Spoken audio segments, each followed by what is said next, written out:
এক গ্রামে এক ধনী ব্যবসায়ী বাস করতেন। তিনি নিজেকে অনেক বড় ভক্ত মনে করতেন। প্রতিদিন কয়েক ঘণ্টা ধরে মন্দিরে পূজা দিতেন, দামি দামি ভোগ চড়াতেন এবং উচ্চস্বরে মন্ত্র পাঠ করতেন। গ্রামের সবাই তাকে বড় ভক্ত হিসেবেই চিনত। একদিন সেই গ্রামে এক বৃদ্ধ ভিক্ষুক এলেন। প্রচণ্ড শীতে কাঁপতে কাঁপতে তিনি ব্যবসায়ীর দরজায় গিয়ে দাঁড়ালেন এবং এক টুকরো গরম কাপড়ের জন্য মিনতি করলেন। ব্যবসায়ী তখন তার সন্ধ্যার আরাধনায় ব্যস্ত ছিলেন। তিনি বিরক্ত হয়ে চোখ বন্ধ করেই চিৎকার করে বললেন, দেখছ না আমি ভগবানের সাধনায় মগ্ন, এখন বিরক্ত করো না, যাও এখান থেকে। বৃদ্ধ নিরুপায় হয়ে ফিরে গেলেন। গ্রামের শেষ প্রান্তে এক অতি সাধারণ যুবক থাকত, যার নাম ছিল মাধব। মাধব সারাদিন মাঠে কাজ করত এবং রাতে বৃদ্ধ মায়ের সেবা করত।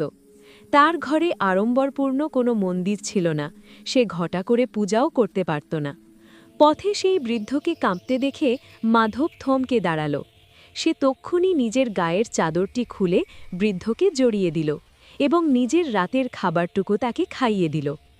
সেদিন রাতে ব্যবসায়ী স্বপ্নে দেখলেন ঈশ্বর তাকে বলছেন, আজ সারাদিন তোমার হাজারো মন্ত্র আর দামি ভোগ আমার কাছে পৌঁছায়নি, কিন্তু মাধব যখন ওই আর্ত মানুষকে চাদরটি জড়িয়ে দিচ্ছিল, তখন আমি সেই উষ্ণতা অনুভব করেছি।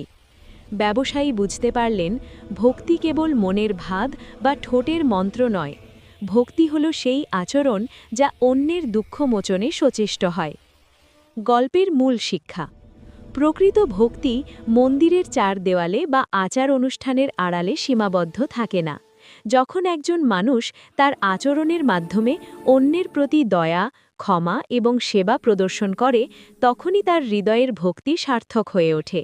জীবের সেবা করাই হল ঈশ্বরের শ্রেষ্ঠ আরাধনা।